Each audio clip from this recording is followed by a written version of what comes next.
Vamos a empezar con la oración. Oh rosa mística de Guadalupe, rosa brillante que embellece el cielo, como estrella de la mañana que anuncia la aurora de los nuevos tiempos. Madre corredentora, medianera y abogada, señora de todos los pueblos, dama blanca, reina de la paz y lirio blanco de la Trinidad Santa. Báñanos en tu río de luz admirable. Haznos espejo de tu corazón inmaculado y concédenos ser primicias del reino eucarístico de tu Hijo. Amén. De todo el tema vamos a tratar la primera parte y el próximo mes la segunda parte. ¿Y qué contiene esa primera parte? Pues esa primera parte tiene, en primer lugar, la definición del patrón de la pasión, qué es el patrón de la pasión y los motivos que hay detrás de hablar de un patrón de la pasión. Segundo, los elementos temporales del patrón de la pasión. Tercero, la comprobación del patrón temporal de un año por día. Vamos a ir viendo el 2011, 6 días antes de la Pascua, 5 días antes de la Pascua 2012, el reajuste temporal del patrón de la pasión, porque el patrón de la pasión funcionaba hasta el 2016 y dejó de cumplirse el patrón en el 2016. Entonces, ¿qué ha pasado? Voy a explicar un reajuste temporal que pienso que es lo que ha pasado, sencillamente, y por qué sus razones. Y luego, los años desde el 2016 hasta la semana de Daniel. La semana de Daniel empieza en el 2024. Hablaremos solo hasta el 2019 o el 2020, pues todavía no ha empezado. Entonces, no se puede comprobar nada. En primer lugar está la definición del patrón de la pasión y sus motivos. ¿Qué es un patrón profético? Pues un patrón profético es una historia que es modelo de otras futuras semejantes. Ejemplos de patrones proféticos, pues tenemos los días de Noé y de Lot, que dice nuestro Señor, cuando yo venga, pues sea como los días de Noé, comían, bebían, etcétera, tal, o los días de Lot, que es como los de Sodoma, etcétera. Pues eso es lo que ocurrió en tiempos de Noé, son los que ocurrirán en otra época futura semejante, que es la época nuestra en la que estamos viviendo, la época del fin de los tiempos. El Éxodo, por ejemplo, es otro patrón temporal, figura de la plenitud de los tiempos, dice San Pablo en los Corintios. Los hechos del Éxodo se escribieron para los que vendrían en los últimos tiempos. Por tanto, lo que allí ocurrió es modelo de lo que va a ocurrir ahora o de lo que está ocurriendo ahora. Las fiestas mosaicas, pues también es un patrón, porque dice San Pablo que eso sombra de bienes futuros. Por tanto, en esas fiestas hay algo en el futuro que es un bien y que se asocia a lo que ocurre en las fiestas mosaicas. Por ejemplo, el hecho de los 12 y de los 72 enviados a anunciar el reino, pues es patrón de lo que va a ocurrir ahora, pues con las primicias. Por ejemplo, Balaam y Jezabel, pues son patrones que están explicados en el Apocalipsis, en las cartas del Apocalipsis, del capítulo 2, capítulo 3. Balaam, pues hizo una serie de cosas en el Antiguo Testamento, pues eso tiene que ver con lo que ha hecho luego en el Nuevo Testamento, porque el Apocalipsis escribe las cartas hablando de Balaam o hablando de Jezabel, que era la reina con la que luchó Elías. Otro patrón, lo dice el Señor, es el parto de la mujer. La mujer cuando va a dar a luz, todos son dolores, todos son problemas y tal, pero cuando dio a luz no se acuerda de nada ya, de lo anterior. Por tanto, ¿qué es un patrón? Una historia modelo de otras futuras semejantes. Y entonces el patrón de la pasión, ¿qué es? Pues el patrón de la pasión es que hoy sucede simbólicamente a la Iglesia lo que ocurrió en los últimos días de la vida de nuestro Señor. Además, incluye en el símbolo una equivalencia temporal ordenada entre lo que ocurrió entonces y lo que ocurre ahora. Si no hubiera esa cuestión temporal, pues entonces tendría la mitad de utilidad. Respecto a lo que ya ha ocurrido, esos tiempos pues, nos ayuda a entender o discernir el significado sobrenatural de lo que ha ocurrido, porque hay una equivalencia temporal, ¿no? Respecto a lo que falta por suceder, hay una ayuda para vigilar los tiempos, que es un mandato del Señor. ¿Cuáles son las razones de que la pasión pues sirva como patrón, la pasión de nuestro Señor? Pues yo creo que una de ellas está en que la Virgen con frecuencia en distintas apariciones ha dicho que meditáramos en la pasión del Señor. Por ejemplo, en Garabandal, el mensaje último profético termina diciendo, pues, meditar en la pasión. En el Escorial, lo mismo, con mucha frecuencia dice meditar en la pasión. Meditar en la pasión, por supuesto, trae beneficios espirituales, pero ahora va a traer también beneficios para la vigilancia de los tiempos, para la comprensión de los tiempos. Básicamente, la Iglesia debe pasar por el camino del esposo. Es el misterio de la corredención. Lo que dice San Pablo, dice, nos falta por completar los dolores. Pues a la Iglesia le falta por completar los dolores. ¿Cómo va a completar esos dolores? Pues por un camino de hechos que es simbólico del que pasó el esposo. Pero la Iglesia también es el cuerpo místico de Cristo. Y por tanto, pues es lógico que pase por donde pasó el cuerpo de nuestro Señor. ¿Dónde se ve lo que le ocurre al cuerpo místico? Pues la cabeza visible del cuerpo místico es el Papa, la cabeza visible de la Iglesia. Como dice San Ambrosio, donde está Pedro, allí está la Iglesia. Y también, como dice el Señor, sobre esta piedra edificaré mi Iglesia. Por tanto, si nosotros queremos ver una semejanza entre lo que le ocurrió al Señor y lo que le ocurre a la Iglesia, el modo de verlo es ver la semejanza entre lo que le ocurrió al Señor y le está ocurriendo al Papa en los días que se está cumpliendo este patrón.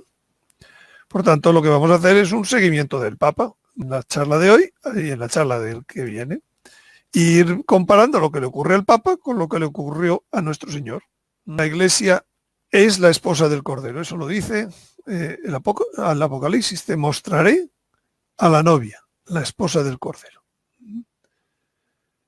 Como esposa debe seguir los pasos del esposo.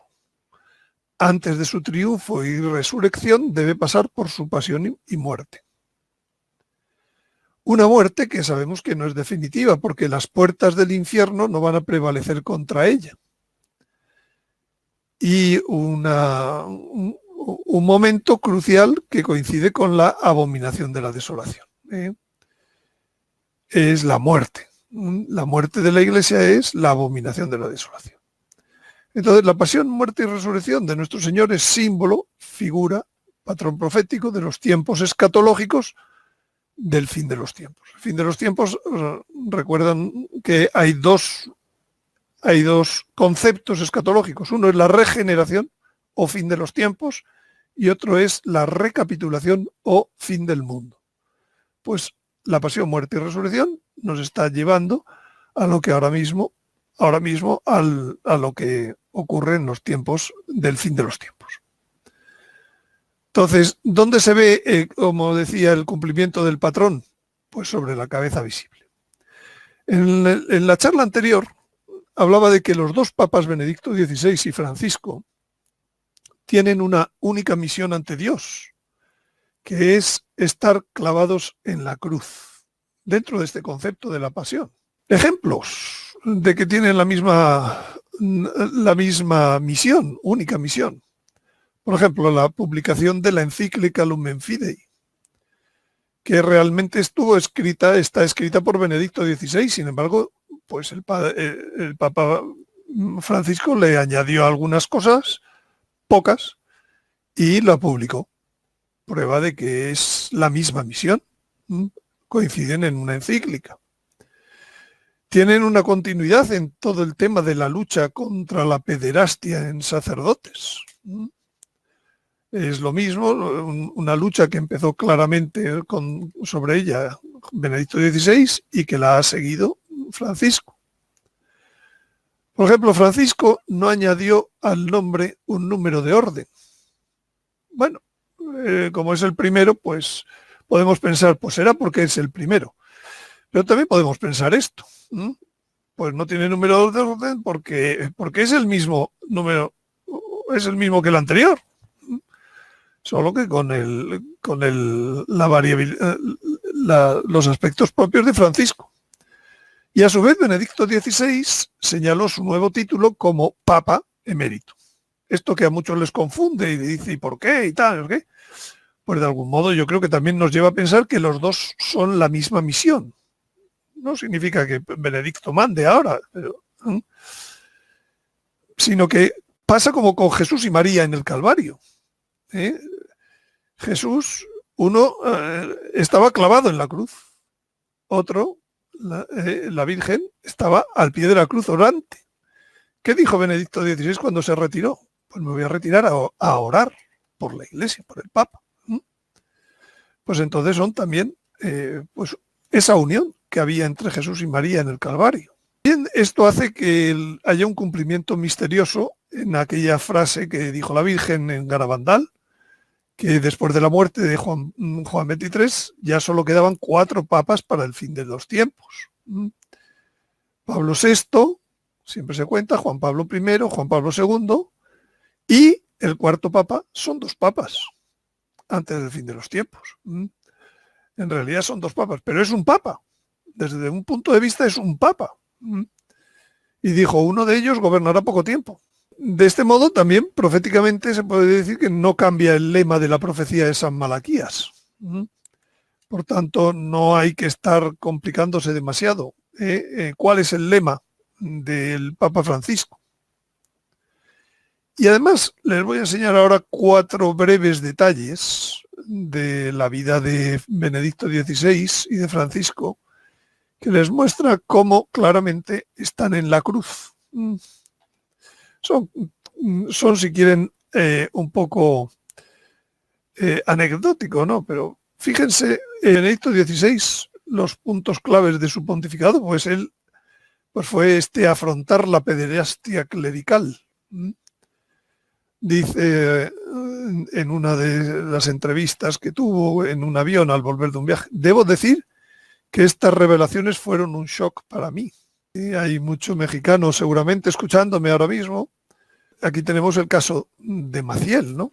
Que, bueno, también fue tema de pederastia, no solo fue de escándalo, ¿no? Un segundo tema que vivió o que impulsó, muestra que está en la cruz, Benedicto XVI, fue el tema de la beatificación de los mártires españoles. En este momento hay como 1.700, 1.800 los mártires españoles de la guerra del 1936 a 1939. Esta foto es de una de las beatificaciones de 498 mártires en la plaza de San Pedro. Pero claro, estas cosas no ocurren sin tener una contrapartida. La contrapartida fue que en España inmediatamente empezó a funcionar el tema de lo que hoy llamamos la memoria histórica, la ley de la memoria histórica, que fue empezar a cambiar la verdad sistemáticamente y a atacar a la verdad. El último de los episodios, pues lo sabemos muy bien, que intentan, bueno, en fases poco a poco y sucesivas, llegar a desacralizar el Valle de los Caídos, que es la mayor cruz que existe en el mundo hoy por hoy y que es un lugar pues en donde fueron enterrados pues más de 30.000 de las víctimas de esa guerra, de las cuales hoy hay 8 de ellos son beatos, de los que están allí enterrados. Entonces el ataque de la ley de memoria histórica va precisamente contra esto que hizo Benedicto XVI. Como se ve, está en la cruz, en la cruz. En el caso de Francisco, hay un episodio muy curioso que es cuando en su viaje a Bolivia le regala nuestro Evo Morales, ya pasado seguramente, estas horas, una cruz, un crucifijo inserto en una hoz y un martillo, ¿no? Se escuda en que esto era una obra de un artista jesuita de allí de Bolivia, pero lo cierto es que el Papa, pues, aparte de poner una cara tremenda, pues dijo, eso no está bien, ¿no? Pero lo cierto es que es un modo de decir, el Papa hoy está en la cruz no solo por el comunismo, sino por la evolución del comunismo, que es la ideología de género. Para mí esta es una anécdota muy significativa de que estamos en la pasión, que los papas están en la cruz, Benedicto y Francisco. Y una última anécdota, pues fue que cuando estuvo Francisco delante de la Virgen de Guadalupe, pues estuvo orando y al final pues se acercó a la imagen y la tocó en una estrella que curiosamente es Alfa Crux, de la constelación de la Cruz del Sur. Alfa es el principio, el inicio. Y la cruz, pues la Cruz del Sur, pues evidentemente su simbolismo es la cruz. Pues efectivamente, ellos están pues en el momento de la cruz, los dos. Bueno, pues vamos a ver entonces, además de que una primera parte de simbolismos, que ahora iremos recorriendo, también, pues vamos a ver los elementos temporales en el patrón profético. Si no existiera un factor temporal, el patrón no serviría para vigilar. Se quedaría en un simbolismo o sucesión posible de hechos. Decir los días de Noé, pues sí, pero no sabemos cómo fueron los días de Noé, más allá de que Noé estuvo construyendo 100 años pues el arca, o Balaam, o Jezabel, etc. Pero hace falta que el patrón no sea solamente un simbolismo, sino un simbolismo que tenga una información de tiempo. Por ejemplo, Daniel, cuando vigilaba en el destierro de Babilonia, si se iba a acabar ya, pues tenía una información de tiempo, que estaba en la profecía, dice, hasta que el país haya pagado sus sábados, descansará todos los días de la desolación, hasta que se cumplan los 70 años. ¿Por qué estuvieron 70 años? Porque no habían cumplido un mandato de la ley mosaica que decía que el séptimo año no debían sembrar ni recoger. El séptimo año de cada 7 años debía ser un año para que la tierra descansara. Y como eso no lo vivieron durante 490 años, pues el Señor dijo, pues ahora va a descansar la tierra los 70 años de golpe. Y vais a estar fuera de vuestra tierra 70 años para que la tierra descanse. Por tanto, había una información temporal que le ayudaba a Daniel a vigilar. Ya se están cumpliendo los 70 años, pues ya tiene que acabarse esto. O, por ejemplo, en el caso del Éxodo, el pueblo sabía vigilar cuánto iba a ser el caminar por el desierto, porque les dice Dios, según el número de los días que empleasteis en explorar la tierra, 40 días, cargaréis con vuestra culpa 40 años, un año por cada día, para que sepáis lo que es desobedecerme. Es decir, ellos sabían el tiempo que iban a estar exactamente y porque había una información temporal, un factor temporal en la profecía. Pues aquí en el patrón de la pasión también hay un factor temporal. Y debemos, bueno, pues saber cuál es, porque si no, no podemos vigilar. Entonces, Dios incluye en el patrón señales temporales. ¿Por qué? Porque si no se supiera el tiempo sería una ventaja para el anticristo, en el caso de los últimos tiempos, dice San Vicente Ferrer.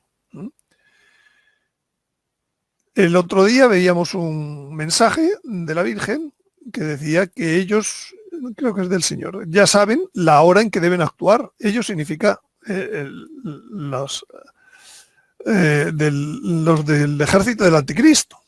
ahora mismo ellos ya, por las informaciones que el diablo les haya querido dar, ya saben cuándo deben actuar.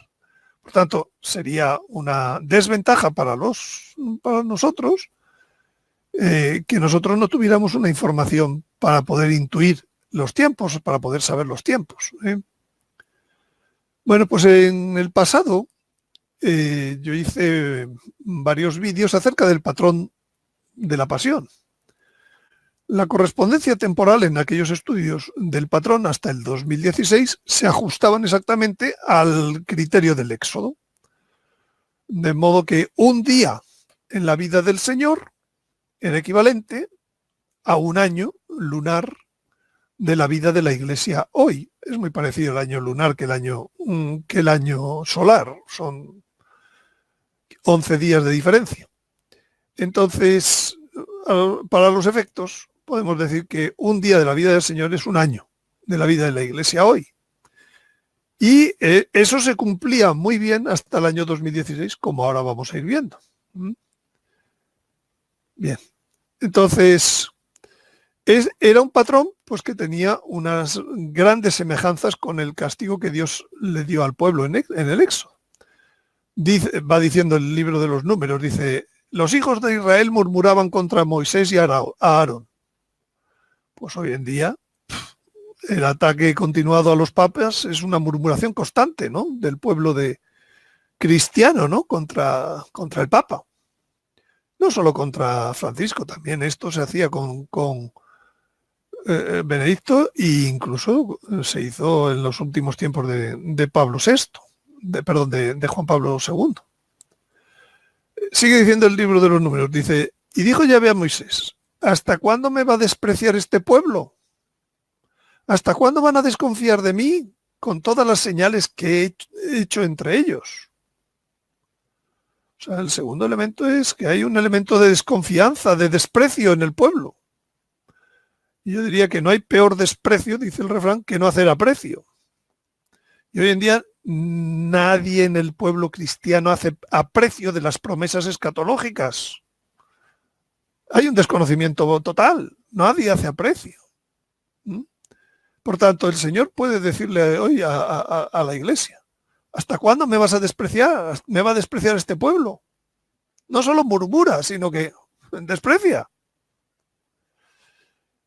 Yahvé es tardo a la cólera y rico en bondad, tolera iniquidad y rebeldía, aunque nada deja sin castigo. Sigue diciendo ese capítulo de los Números, que les aconsejo leerlo entero. Y efectivamente, lleva avisando más de 200 años a través de apariciones y profetas. Bueno, pues desde la Salet, incluso antes, desde la Medalla Milagrosa, etcétera, pues va avisando de que esto se viene, Es tardo a la cólera, rico en bondad. Y termina al final pues imponiendo un castigo, diciendo, 1 año por cada día. Así sabréis lo que es apartarse de mí. Por tanto, ¿por cada día de qué? Por cada día de los últimos días de la vida del Señor en la tierra. Ahí tenemos una justificación temporal de cómo saber en qué momento vamos de estos últimos tiempos, de esta pasión de la Iglesia mística. Por tanto, hasta el 2016 se cumplía perfectamente que 24 horas de la pasión de nuestro Señor equivalían a 1 año lunar de la pasión de la Iglesia. Y de hecho, pues hice esquemas muy, en principio, pues eran muy exactos. Sábado se podía ver cuando amanece y cuando anochece, como ocurre en porque el día hebreo, puesto que era un patrón lunar, tenía que ser con el día hebreo empieza al anochecer, no al amanecer, como es en nuestro caso. Por tanto, hay un pequeño desfase, pero eso de pequeño desfase incluso le daba mayor exactitud.